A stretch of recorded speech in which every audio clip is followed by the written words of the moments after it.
I'm Natalia Lobach, and this is Change Course. The Transformation Office.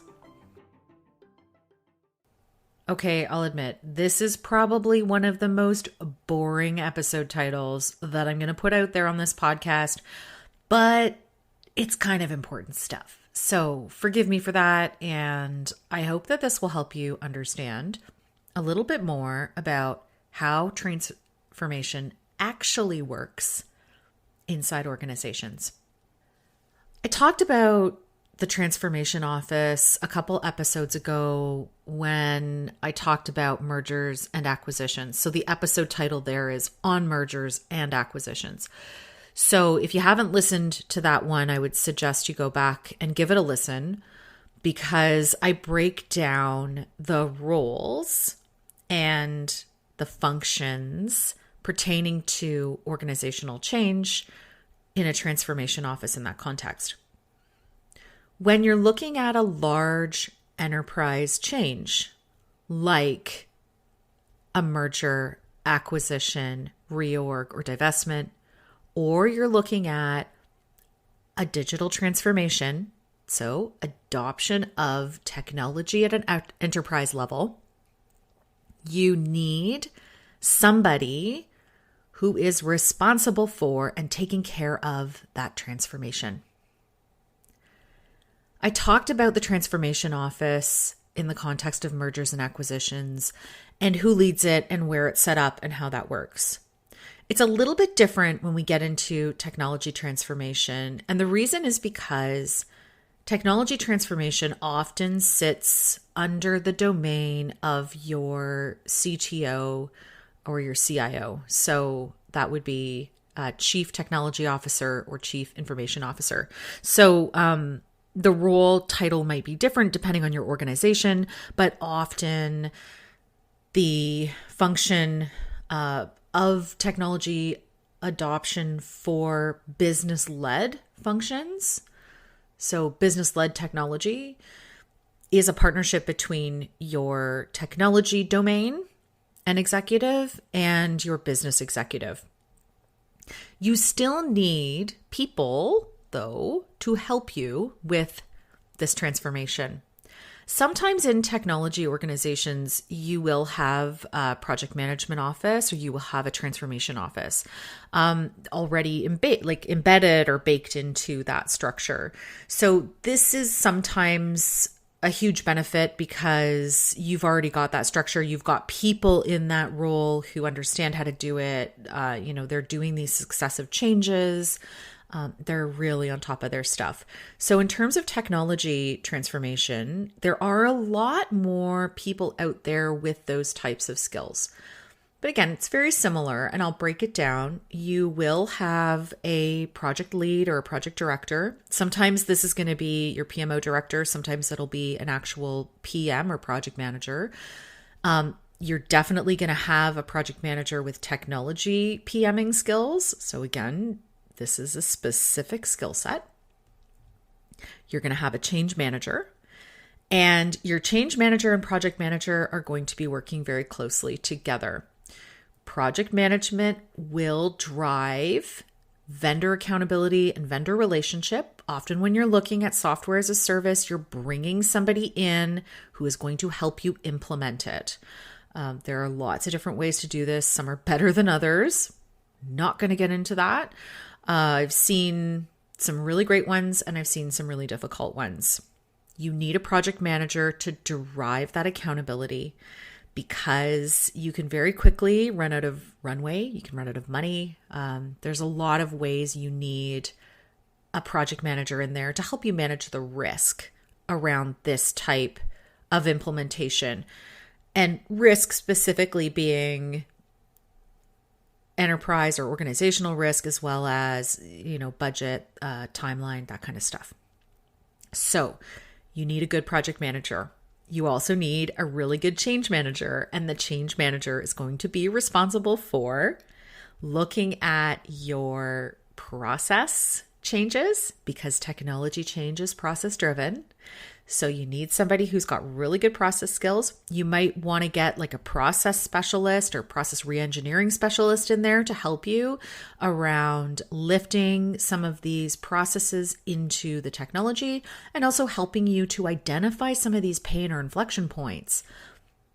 Furthermore, being able to look at best practice and how things are done in industries or organizations similar to yours, that can then help make sure that this is done really efficiently. It's almost like it's a translation role between some of the more technology-focused people who will be on the vendor side and the people who are actually doing the work every day and the ones who are going to have to use this product at the end of the day.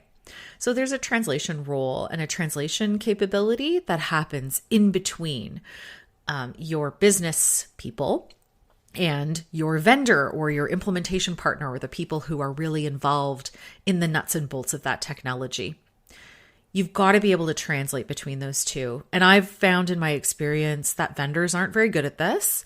And the folks who are on the ground doing their job, sometimes because it's the first time they've experienced this type of change, don't really know how to be good at that. They haven't had experience. They don't know what good looks like. And so they do need some help in order to be able to make sure that the technology configuration and the new processes meet their needs. So change management, you're going to have this process function that's going to come under that as well. You're also going to have the communications piece and the training. And again, content of the communication and what needs to be said and how it needs to be said, coaching of your executives, making sure that you've got the right messaging at the right times and it's coming from the right places. Training in that manager component around understanding what they should be saying and when, and some of the functional pieces around what's happening and when and how, etc. As well as how to make sure that they are playing a strong change leadership role. The training is another piece. And again, really important to sit between change and project management here, because the content of the training and how you're actually talking about how people's function and roles in the work is going to change, how they're doing it is going to change, and what that means to people and how you've really got to focus in on that and help people learn so that they can adopt and apply the new skill or the new process. That's really what the training focus is here. And importantly, it's got to be functionally driven. So you can't just sit your entire organization in a room for a day to do it. It doesn't work that way. And there's a lot of really cool and creative ways to do training these days. And a lot of tools that are now available that weren't even just a few years ago. So this is an area of great innovation and something that I'm personally quite passionate about. I've seen training go really well. I've also seen it go poorly. I would recommend for any organization, make sure you've got somebody involved in that inside your organization. Don't depend on a vendor to do it. They'll just deliver the training they deliver to everyone, which isn't customized and really doesn't understand your people and your organization and your unique circumstances. So you need to have somebody on the inside helping you with that. It's really, really important and it'll make it more successful. Don't expect the vendor to do it. Generally, that's where I've seen some very poor execution of training. So training around who needs what and the content and actually building that falls under change management inside a technology transformation. You can have a training specialist as well, but generally the function sits under change. You are going to work closely with the project manager, though, around execution because, of course, training plays an important role in the overall execution pathway of the initiative. And so it is a critical point and it's a critical deliverable that needs to be done before you implement. Very important. So again, you can see how the role of change manager and project manager really do fit into lockstep. The last piece I want to mention is you do have that communication piece and you do have that training piece in a technology transformation. you need to pay more attention to training. Typically in digital transformation, you might have org changes that happen after technology is implemented or as a result of technology implementation, but it's not always the focus. And typically those two things aren't happening at the same time. So where you're looking at roles and functions and org structure, that is actually not as much of a focus in tech transformation as it is in organizational transformation. So where I mentioned in the episode on merger and acquisition, that you might need an architect into that role, in a digital transformation, you don't need that skill as much, and you may not need it at all. But you will need to focus on the communications and training. Those are the critical inflection points for this type of change. And again, where your transformation office sits and how it functions is going to depend upon the size of your organization, the size of that implementation, and the business partners that you're working with. So there's transformation office in a nutshell. What they are responsible for is planning and executing and delivering on that transformation. So what the heck is the transformation office actually doing? Well, like I said, they're responsible for making that change happen. When I break down how change happens and how we deliver this at Chart House using the connected change model, is that we break it down into 4 distinct phases: assess, design, transform, and sustain. There are 4 of them for a very specific reason. Other change models talk about the before times, the change, and the result of that change, right? They'll break it down into 3. We talk about 4 because there is a component of the actual doing of the change or the actual implementation piece, but there are also steps, quite a lot of steps that happen before that. And then there's actually a body of work that happens after that as well. Many of the other methodologies out there just focus on the middle. But if you just focus on the middle, you're going to run into a number of issues. So assess, design, transform, and sustain. Assess is the very first stage of change in our model. So what are you doing in this phase?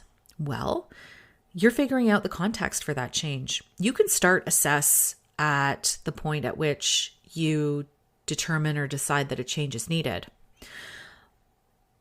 When you're actually making the decision, or you have made the decision to change, this is where the bulk of the work begins.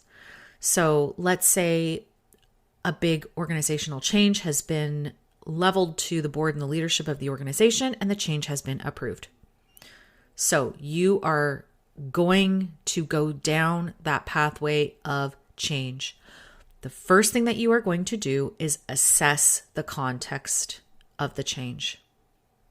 So really understand what it is that you're doing and why. Understand how that change is going to benefit the organization and the people who are involved in it. This is where you're going to dig deep into the organizational system and really understand your context. This is where we take the 5 elements of connected change and evaluate and understand them. When you introduce change into an organizational system, lots of different things shift. And so understanding the context of today, but then also understanding the context of how things are shifting because we've introduced the prospect of change, is really, really important. This is where you're also going to understand who are the people that are going to be impacted or affected by this change, and how do we start to understand them and why they're going to be impacted. We're also going to start looking at areas of resistance. So I talked a lot about systemic resistance in previous episodes. So you're not just looking at what people are resisting your change, but also you're looking at how does the system prevent us from changing? How does the organization that we've built prevent us from changing? And what are some of those points of conflict where this change is really going to create friction with our organizational culture? The last piece is really understanding how you're setting up that structure for accountability and delivery of the change. So whether that's the transformation office or some other structure that you're putting in place to create that accountability. This structure is in place during the change and it ends after you exit the sustain phase. So this is the point at which you're setting all of that up, the governance, the structure to manage your change and make sure it's executed properly at a broad organizational level. In a smaller organization, it may just be formalizing a role as a change leader, formalizing that additional piece that now you are responsible for. The next piece is design, the next stage. This is where we're starting to prepare for that change. This is where we're looking at what are we actually changing in this organization. If you're looking at an org change, you're looking at the operating model, you're looking at the structure, you're looking at the functions, and you're looking at the rules. And you're designing the target operating model that you are going to be moving to. In a technology or digital transformation, you are looking at the technology supported or driven processes that you are going to be putting into your organization. You are looking at how those processes and those functions align with your current operating model and also with the value stream of your company and the functions and the processes that are being delivered at the functional levels in your organizational structure. So you're not necessarily looking at job changes here, but you are looking at process and how people work changes, and you're designing those. You're really getting into understanding what those are and what are the tangible changes that you are going to be making. This is where you get into your training needs if this is a change around how people work. So you're going to figure out what those needs are based on your groups of people, your stakeholders, and also the design. So you're going to start designing what that's going to look like. Do you need a provider to come in and help you with that? Do you need, some tools and specific things to help you deliver that to people? How are you going to make sure that there's accountability built into that? Lots of great questions in this area. You're also going to be working on some visioning pieces around describing and understanding the future. And this is going to help put into place those communication, that baseline for those communications and key messages. Communication, of course, with any change needs to start early and it needs to start often. I have a recent article that I wrote about communication. You can find it on the site, and it's a really good one that breaks down the different components of that. We're also giving away a communication plan template if you sign up for the Change Navigator newsletter in November, so don't miss that. And in the design phase, you're getting into these communications and you're actually starting, in some cases, to execute at the end of the design phase. This is where you're starting to talk about early change. This is where you're starting to talk about what is it that we're changing? What is that going to look like? Let's talk about our vision for the future. Early communications. And then, lastly, importantly, starting to bring people along the journey of their role in change. So what do they need to do? What are they accountable for? And how are they helping and supporting you? The third phase, this is where we get into the action. Transform. We are changing. This is a go live date and what happens immediately afterwards. This is your transition date, the date of the new organization, however you want to talk about that. So around this transition date, around this change, this date, this deadline, you have pre-activities and you have post-activities. The pre-activities are ramping up your communications, your training, the testing, whatever else you're doing before you actually go through the change process. And then the second piece is actually the execution of that. So what are the cascading events that are happening in order to make that change actually come to life? So this is like heavy project management and heavy change management that happens in here, but you're looking at your communications, your training, managing resistance, identifying problems and solving them, and also looking at the emotional responses that you're going to get and are going to occur because change is happening. The last one is sustain. So after you've gone through that disruptive and stressful change process, and let's be honest, change is disruptive. It can be very stressful. Good change management and a good process helps it be less so. But there will be experiences of stress and there will be negative emotions that happen. If you have a good plan in place, you can help to move through those. But it would be irresponsible of me to say that you won't face that at all. You will face that. So you need to be ready. As you're moving into sustain, this is where you've moved out of some of those negative responses. You've moved into a more neutral territory.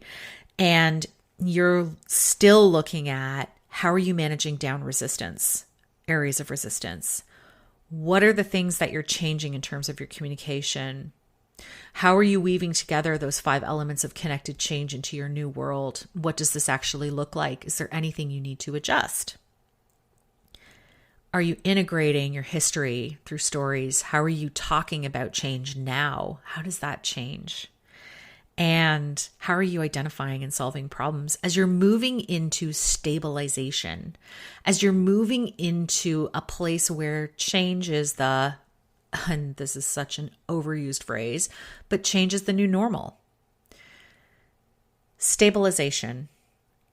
After this phase is finished, then the people who are helping you with this are really finished. They're done. If you're looking at a more formal structure, this is the point at which you shut down that transformation office and you move on. This is the end point of that investment. So managing through those 4 stages is really how change happens and how you execute change in organizational transformation or digital transformation. So again, the 4 stages are assess, design, transform, and sustain. Assess is understanding our context, our change context. Design is preparing for change. Transform is change in action. You're getting into it, you're doing it, you're delivering. It's the culmination of all of the work. It is the execution and the excitement around the actual change. And then last is sustain. And this is really around making it stick, embedding this into the organization and making this the new normal. I hope this was helpful. We are going to be offering a number of these resources and some training at connectedchange.com in the coming months. So keep an eye out there. Make sure you sign up for the newsletter so you don't miss anything. And I hope that this was helpful in helping you understand from an organizational perspective and that high-level perspective on how change actually happens in an organizational setting. Thank you for listening. If you liked what you heard, I invite you to like, share, rate, and subscribe because it helps others find us. Change Course is brought to you by Charthouse Advisory Services and ConnectedChange.com. Our music is Levity by Emily Clausen. Show notes have moved. We're now at ConnectedChange.com. So visit us there under the Change Course podcast page, and you'll find a list of all the resources that I've mentioned here today. While you're visiting us, sign up for the Change Navigator newsletter. You'll keep on top of all things change, and every month we are sharing exclusive content and resources only with our subscribers. So don't miss out. Sign up at connectedchange.com. Thank you for listening, and remember, it's never too late to change course.